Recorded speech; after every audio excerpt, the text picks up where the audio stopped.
I'm Jean Mackey, and I've been living in Ann Arbor since 1995. And I first started connecting music and social change probably in high school, I would say, when I first started playing the guitar and was learning, Phil Oakes and Bob Dylan and Joan Baez. And then when I discovered the feminist movement in college, I immediately started looking for, where are the songs? And I remember one of the very first ones I found was by Hazel Dickens, "Don't Put Her Down, You Help Put Her There." And I'm so grateful for what I experienced in the 70s and the 80s. I moved to Washington, D.C., and the women's music scene was just getting started there, and my friend Mary Trevor and I became a socialist feminist duo and traveled around the country singing at different conferences and benefits and coffee houses. So I've experienced music on a picket line, helping people just, keep going. I've experienced really music creating what we used to call a liberated zone, where, we just had an experience of what it would be like in a world that really represented the values that we care about the most. But as grateful as I am, for what I experienced and what I learned in the 70s and the 80s, I developed kind of a simplistic idea of what it would take to truly make change for a more just and peaceful world. So, when I turned 60 a few years ago, I wrote this little song called "Different by Now," about my disappointments, and, humor always helps. I've been singing and marching and organizing since I was in my teens, subverting, rebelling, and strategizing, raging against the machine. How hard could it be to bring harmony? My friends and I had the key. We'd light the way to a brand new day, bring the fat cats to their knees. We'd end all war, subjugation of women, oppression by class and race. Stop the assault on the earth and her creatures, return to a state of grace. But our best laid plans went awry, and the answers are no longer clear. For we've made all the usual human mistakes in pursuing the dreams we hold dear. I thought it would be different by now. I thought my friends and I would be taking a bow for saving the whole damn human race, for making the world a much better place. But we're still stuck in the same rat race. I thought it would be different by now, didn't you? I thought it would be different by now. I thought we'd be different by now. Those of us who get it would have made a vow of self-awareness and mutual respect. We'd work through our conflicts and never project power trips and pretense we'd shed somehow. I thought we'd be different by now. I thought we'd be different by now. And I thought I'd be different by now. Serenely, sagely, I'd show ya how to be the change we all want to see. But life just keeps on messing with me. I crumble when faced with reality. I thought I'd be different by now. I thought I'd be different by now. I've had thousands of hours of psychotherapy, Tai Chi, Reiki, and hypnotherapy, shamanic journey and meditation, sweat lodges, psychic consultation, biofeedback, aerobic dancing, EMDR and devotional chanting, acupuncture to ease my obsession, 12-step programs, past life regression, cranial sacral, Iyengar yoga, tap dancing backwards while wearing a toga. And though I've become quite the self-help queen, when I look in the mirror, It's still just Gene. I thought it would be different by now. I thought it would be different by now. I thought we'd be different. I thought I'd be different. The balance would have shifted. Somehow, somehow we'd all be liberated by now. And so, yeah, there have been some disappointments. And when I'm, falling into a pit of despair, I have to say it makes so much difference to me that the Interfaith Council for Peace and Justice is out there and that they've been out there for 50 years. They've been out there working for peace, working for environmental reparations, working to deal with climate change, working for racial justice. And and they're still doing it, and they do it with grace. And so, the staff and all the volunteers and just the programs that they do, I've just been happy, at various times I've been able to play at benefits for ICPJ, and it just makes me glad, and it helps me keep going myself. So thank you, ICPJ.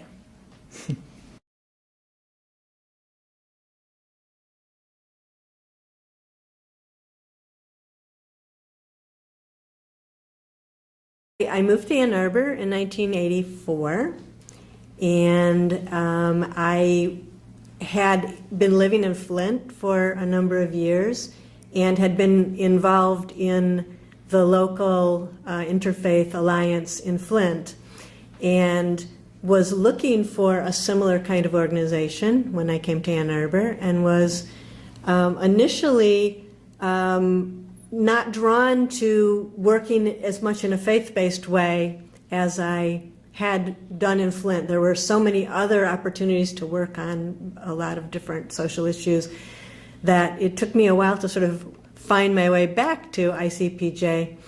And in 2011, ICPJ took a trip or sponsored a trip to the Middle East with a group called Mejdi, which was a dual narrative trip, and it was run by, the leadership had an Israeli leader and a Palestinian leader, and I was asked to go along on this trip because I'm a member of a group called Zaytuna. Zaytuna is a women's group that is Palestinian and Jewish women here in Ann Arbor that have been dialoguing for since 2002, and I made a film about our group that's called "Refusing to Be Enemies," and one of the songs that I wrote for the film, I discovered that writing my own music saved me a lot on royalties.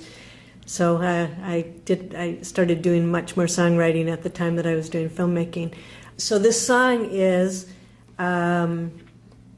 based on a poem that I wrote when I was 10. I won a poetry contest, and the poem went, "A tree standing blooming fair, just a tree to those who stare, but with some imagination, symbol of our blooming nation." And it was written for a national poetry contest that was run through my Sunday school, and I think it was like a national Jewish organization ran this poetry contest for the holiday of Tu B'Shvat, which is the birthday of the trees. And so I wrote this poem when I was 10, and then many, many, many years later, when I was thinking about how my perspective on this whole situation had changed, I decided that I would write a song based on this poem and set it to music. So I called this song "Beneath This Tree."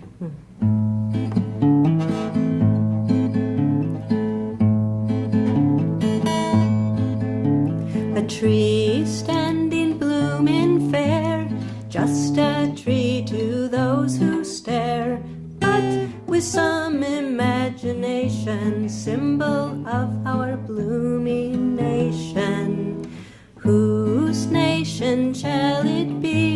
that dwells in peace beneath this tree. One people cry, we love it so. It's been the place where we can go, where no one else will take us in. Is our survival such a sin? Whose nation shall it be that dwells in peace beneath this tree? One people say, this is our home. We've been here all along, we did not roam. Besides, we did not cause your pain, so why should we lose while you gain? Whose nation shall it be that dwells in peace beneath this tree? Perhaps the tree can teach us all. With roots dug deep, she stands up tall. She freely offers fruit and shade. She doesn't play favorite, she is not afraid. Maybe one day we shall see there's a place for all of us beneath this tree.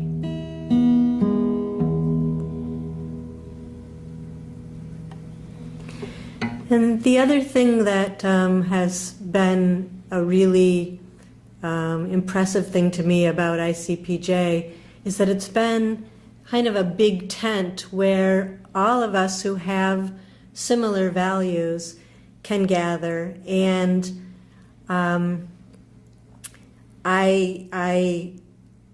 it made me think a lot of my late husband, who actually affectionately always called ICPJ Icy PJs.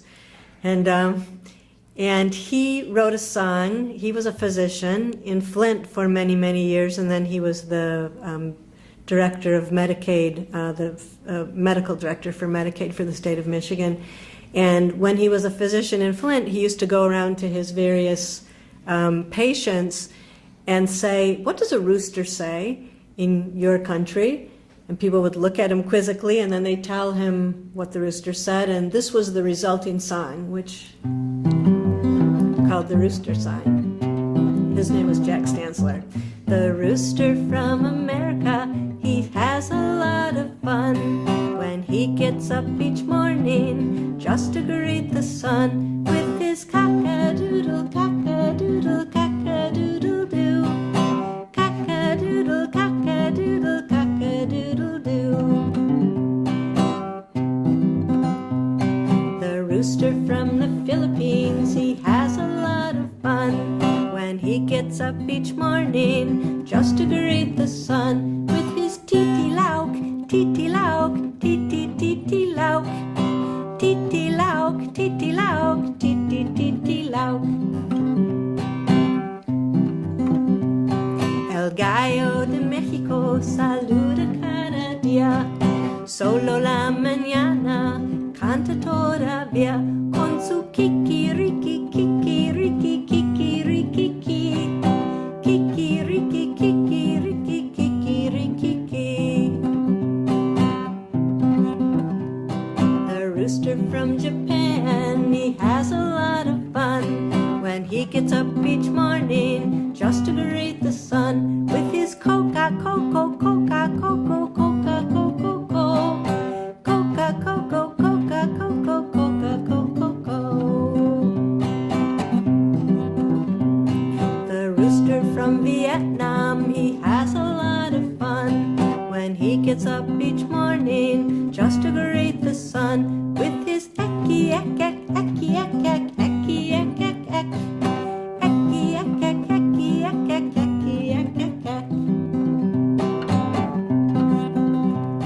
The rooster from Palestine and Israel, not having too much fun when they get up each morning just to greet the sun with their cuckoo-rico, cuckoo-rico, cuckoo-rico, cuckoo-rico, cuckoo-rico, cuckoo-rico.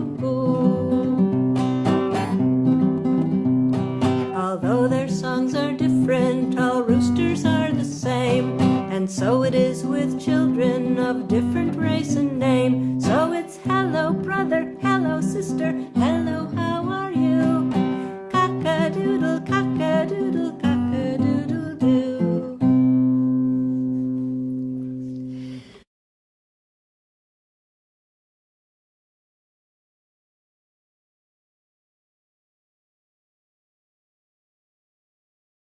Let me get my chairs out.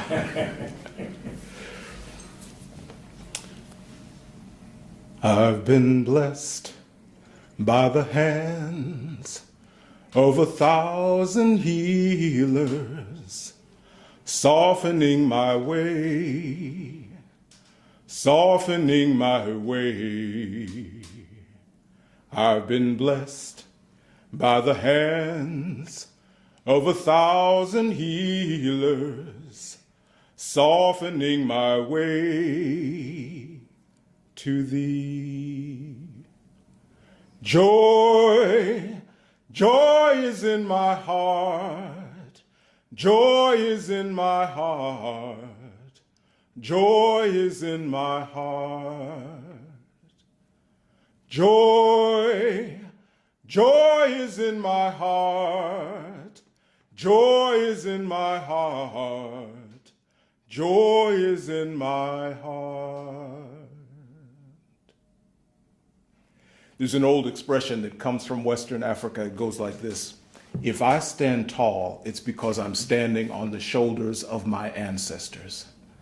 I think it's important whenever I do performances to acknowledge that there are those who came before me who helped to make my life what it is, who helped to support me.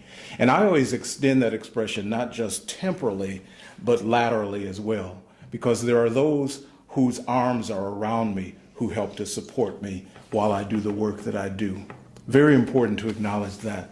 I'm happy to be a part of the Charlie King concert that's happening tonight, to be able to participate in making it, promoting it and getting ready for it, and to acknowledge the strength that Charlie gives me in my life.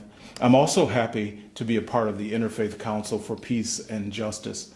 I joined the Interfaith Council about 7 years ago when I was looking for an organization that could support many of the ideas that I had, realizing that there's very little that I could do alone as a single individual, but that with an organization I could find the kind of support I needed. And the thing that really attracted me to the Interfaith Council was that it was proactive where peace is concerned.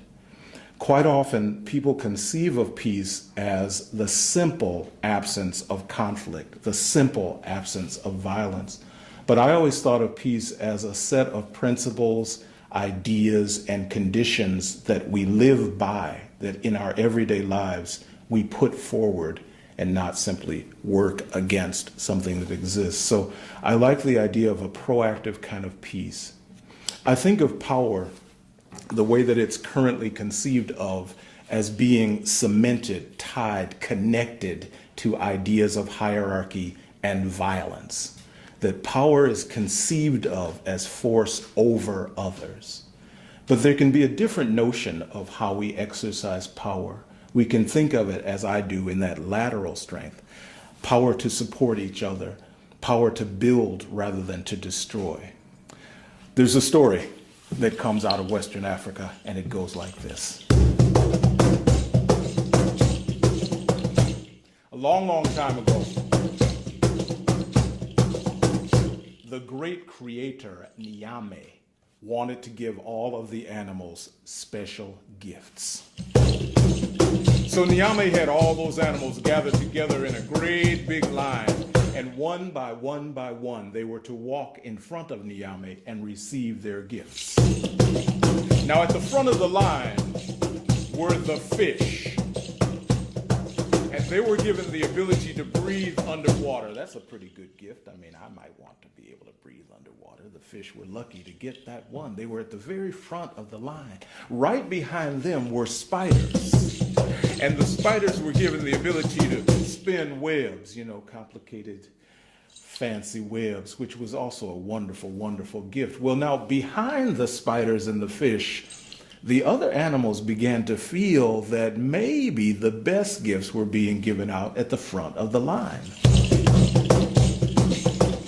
So they started to fight.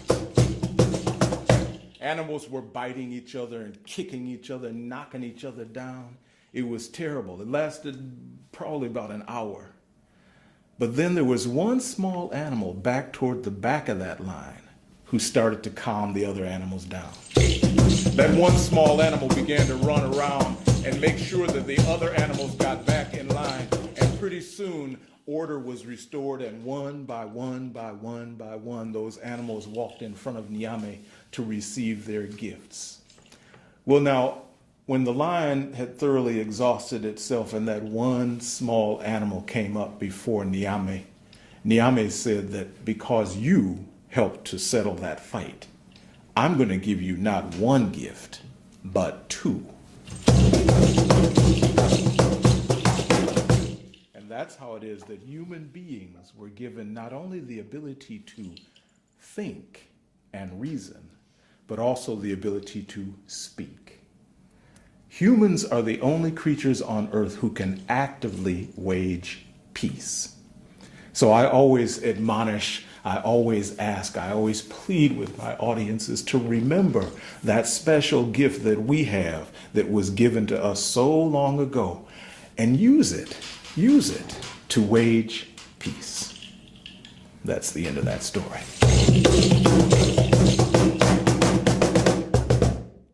That's it.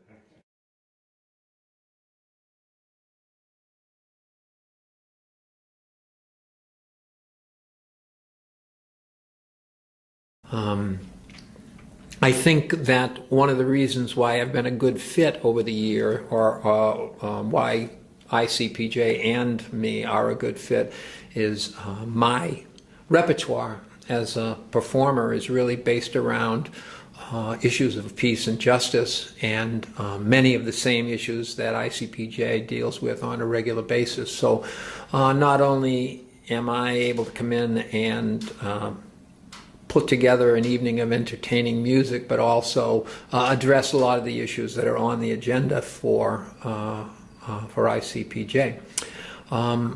One of the strongest links, besides coming to Ann Arbor and doing these concerts, has been going down to the School of the Americas Watch demonstration in Columbus, Georgia. And I'm wearing my UAW International Labor Solidarity t-shirt, which on the back talks about the School of the Americas and calls for an end to torture. And many of the people from ICPJ come down each year to the School of the Americas, and memorably, one of the most successful events we've ever had here in Ann Arbor was the year that I came in to celebrate the release from prison of Rebecca Canna, who had spent, I'm going to guess, 5 months, perhaps more, in federal prison for crossing the line, putting her own liberty in jeopardy because of the serious nature of what goes on at the School of the Americas at Fort Benning, Georgia. So she violated the law. She trespassed on the base to make a free space there to bring a message of peace into Fort Benning the way Father Roy Bourgeois did some 35 years ago. And so she did her time, an enormous sacrifice of time and liberty, considering the fact that all she did was step onto a U.S. military facility. And when she got out of prison, we had a celebration concert, and we packed the Ark, and it was a grand evening. This past year, I've been going to the School of the Americas demonstration since 1998, and was quickly welcomed into something called the Musical Collective there, which is musicians who come year after year and basically as a group rather than as individuals lead singing throughout the weekend, and often are part of the chanting of the names of the victims of School of the Americas violence during the funeral procession that they have there on Sundays. And the Music Collective, there's probably only about 18 or 20 of us who've come on a regular basis over these years. And in the past few years, 4 of our members have died. And so this year, in preparation for going down to the School of the Americas, in addition to remembering all of the victims of violence that we commemorate, we go there on the anniversary of the execution of Archbishop Oscar Romero. In addition to remembering the thousands of names of people who were killed by graduates of School of the Americas, we also were remembering the names of those 4 musicians who had died in recent years. And so that all came together in a song called Presente, which is the chant that we do as we read the names during the funeral procession on Sunday. Hundreds and hundreds of names, thousands of people carrying crosses, Stars of David, dream catchers, photographs with the names of people who died in South America. And each time we call a name, everyone raises that symbol and says Presente. We chant that. And so that's where this song got its name.